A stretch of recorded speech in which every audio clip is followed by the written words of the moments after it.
এখানে কাছাকাছি বসে ওই পাশের সংসদ সদস্যরা 7 মিনিট 8 মিনিট পায়, এই পাশে আমরা 4 মিনিট পাই। এটাও একটা বৈষম্য। 2026-27 অর্থ বছরে মোট 9,38,000 কোটি টাকা বাজেটের যে প্রক্ষালন করা হয়েছে, এটা জিডিপির 13.7%। বিগত যে কোনো সময়ের সময় এটা তুলনায় টাকার দিক থেকে, টাকার পরিমাণের দিক থেকে অনেক বেশি। কিন্তু এখানে যে গণতান্ত্রিক রাষ্ট্রের বাজেটের যে সিস্টেম, সেটা আমি কিছু অনিয়ম লক্ষ্য করছি, বা যেটা আমার চোখে ধরা পড়েছে, আমি সেটা একটু আলোচনা করতে চাচ্ছি।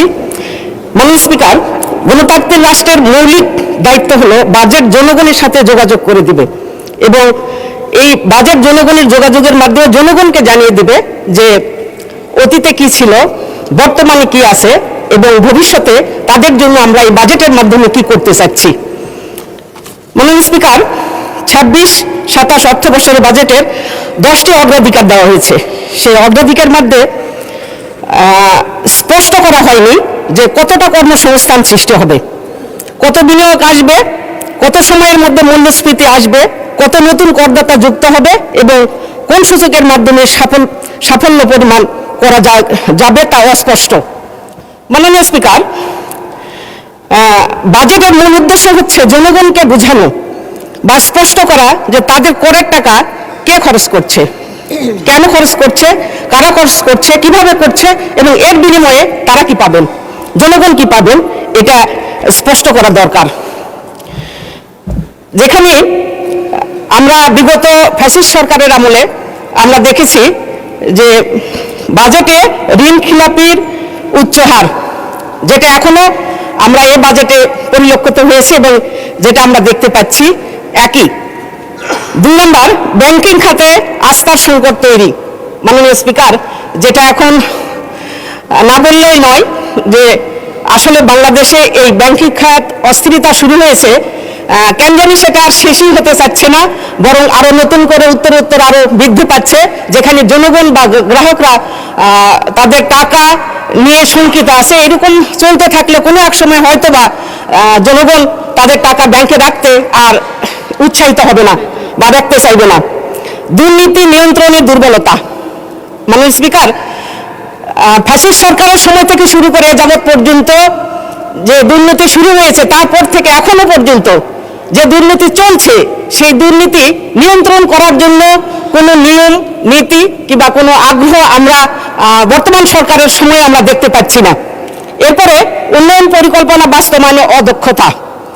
মাননীয় স্পিকার, এখানে না বললেই নয়, সেটা হচ্ছে আমি আজকে শুনতে পাচ্ছি পার্লামেন্টে যে সবার আগে বাংলাদেশ, বাংলাদেশের মানুষ। তখন আমি এখানে বসে বসে চিন্তা করছি, আমি আসলে কোন বাংলাদেশে বসবাস করছি? আমি কি বাংলাদেশের বাহিরের জনশক্তি নাকি? তার কারণ আমি বাংলাদেশের সংসদ সদস্য হওয়ার পরে সবার আগে যদি বাংলাদেশের মানুষ হয়, তাহলে আমার এলাকার মানুষরা আমার বরাদ্দ থেকে কেন বঞ্চিত হলো? তাহলে আমি কোন বাংলাদেশের মানুষ? মাননীয় স্পিকার, আমাকে বঞ্চিত করা অর্থ হচ্ছে আমার যে জনগণ আমার উপর আস্থা রেখে আমাকে পার্লামেন্টে আসার জন্য সুযোগ করে দিয়েছে, তাদেরকে বঞ্চিত করা। তাহলে দেশের মানুষ যদি সবার আগে হয়, তারা বিরোধী দলীয় যে সব সংসদ সদস্য আছে সেই এলাকার জনগণরা কেন বঞ্চিত হলো আমি বুঝতে পারলাম না। তাহলে সবার আগে বাংলাদেশ কেমন করে হয়? মাননীয় স্পিকার, আর্থিক খাতের শাসন ব্যবস্থা দীর্ঘদিন ধরে নানা সমস্যায় জর্জরিত। ধন্যবাদ মাননীয় সদস্য। 1 মিনিট চাচ্ছেন, 1 মিনিট দেওয়া হলো। ধন্যবাদ। তো সবশেষে যেটা আমি বলতে চাই যে এই অনিয়ম, এই বৈষম্যতা আমরা যার জন্য এত আন্দোলন, এত উন্নত, এত পঙ্গুত্ব, তারপরে এখানে কাছাকাছি বসে ওই পাশের সংসদ সদস্যরা 7 মিনিট 8 মিনিট পায়, এই পাশে আমরা 4 মিনিট পাই। এটাও একটা বৈষম্য। সম্মানিত মাননীয় স্পিকার, বাজেটের মূল লক্ষ্য হওয়া দরকার যে আয় বৈষম্য কমানো এবং সামষ্টিক অর্থনৈতিক স্থিতিশীলতা ফিরে আনা। কেবল জিডিপি বৃদ্ধির দিকে না তাকিয়ে জিডিপির সুফল সাধারণ মানুষের কাছে পকেট পর্যন্ত এবং প্লেট পর্যন্ত পৌঁছায়, সেই রূপরেখা থাকা জরুরি। প্রান্তিক জনগণ চায় পেট ভরে ভাত, চোখ ভরে ঘুম। তাই জন্য আমাদের বাজেট হওয়া উচিত। মাননীয় স্পিকার, আপনাকে ধন্যবাদ।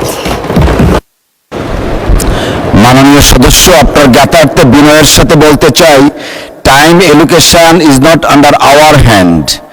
সম্মানিত মাননীয় সরকারি দলের চিফ হুইপ এই পার্টটা মেনটেন করেন, আর মাননীয় বিরোধী দলীয় চিফ হুইপ এই পার্টটা মেনটেন করেন। নেভারদিলেস স্পিকারের আসন থেকে আমরা ডিসক্রিপশন ইউজ করে 1-2 মিনিট বর্ধিত করি। আপনি 1 মিনিট চেয়েছিলেন, যথারীতি 1 মিনিট দেওয়া হয়েছে।